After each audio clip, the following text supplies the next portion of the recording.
Hello and welcome to my channel. Today, we're going to take a look at the MSI MP223 monitor. First, let's inspect the box. Here, you can see some features of the monitor. Eyes ergo, anti-flickering, 100 Hz refresh rate. Display kit, this is a program that can control some of the settings of the monitor.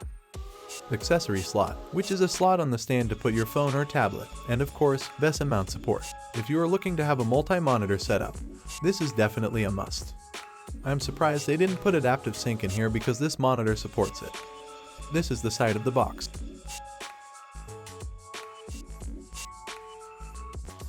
The back is just the same as the front. I did notice the seal was open. I think the seller tested it before shipping it out. The other side has nothing in here. Now let's start unboxing this thing.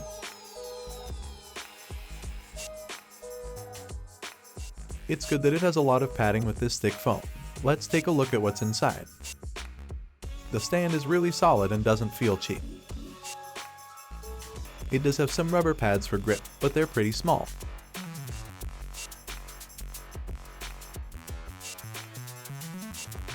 This is the accessory slot for your phone. The quick start guide.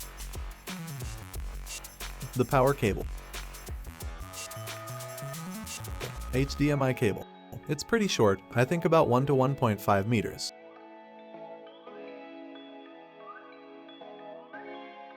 The power brick. I really hate external power supply as it just adds another mess when cable managing. The neck of the stand. This monitor does have a tilt function but no height adjustment.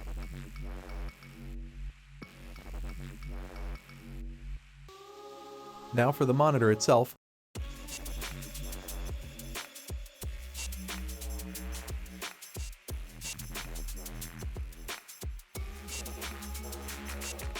There's no signs of damage. The bezels are also really slim.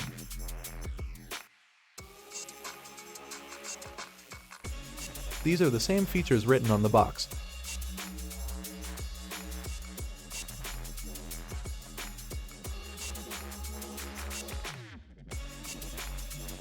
There's also this plastic piece for cable management. I'm a bit disappointed about this. I thought there'd be more information here. This is how you know you bought something cheap when they even cheap out on the guide. Now let's put together this thing.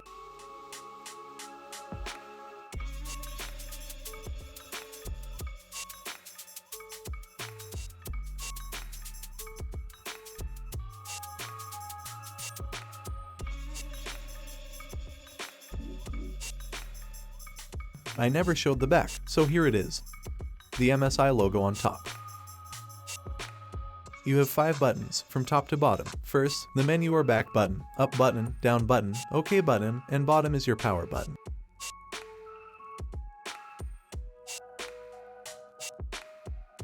Here are your ports, from left to right, the power input, HDMI port, VGA port, and your 3.5mm audio out. There's no built-in speaker for this monitor, another thing I kinda dislike. Okay, that's it for the unboxing. Now let's run some tests. This website is testufo.com. You can visit this site and test your monitor. First is the refresh rate test. You can see it's 99.9 or 100 Hz. Now the frame rate difference. There are 3 layers here, 100 Hz, 50 Hz, and 25 Hz. You probably won't be able to see it, but the difference between 50 Hz and 100 Hz is not that obvious. 50 is smooth, but 100 removes the blurriness. It's like turning motion blur off. Now you have the difference between 30 and 100 Hz. My phone camera can't really capture 100 Hz, and YouTube also won't be able to show it, but 100 FPS to me is just a less blurry 60 FPS. This is the vertical scrolling test. 100 Hz, 50 Hz, and 33 Hz. Again, the 100 removes the blurriness.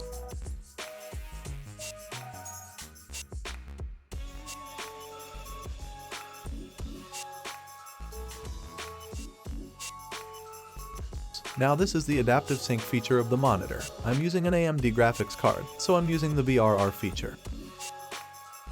You can see VRR removes the stutters that VSync introduce.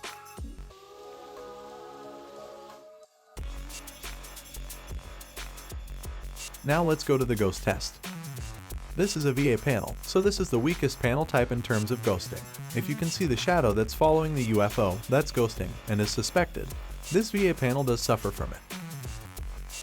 Now that's over, let's check out the viewing angle. First is, of course, head-on.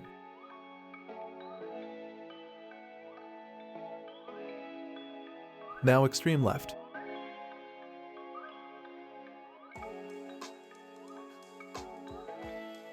Extreme right.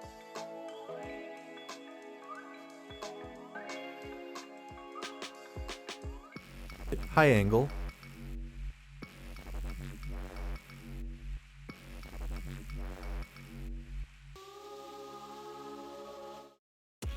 And low angle. I'm surprised how great the viewing angle was. I thought only IPS panels can do this. The black is also really deep. I have no major complaints about this monitor, and you are definitely getting a good deal for the price. Well, that's it folks. If you have any questions about this monitor, just ask in the comments. Maybe I'll make a follow-up video. Please like and subscribe. Help me get to 500 subs.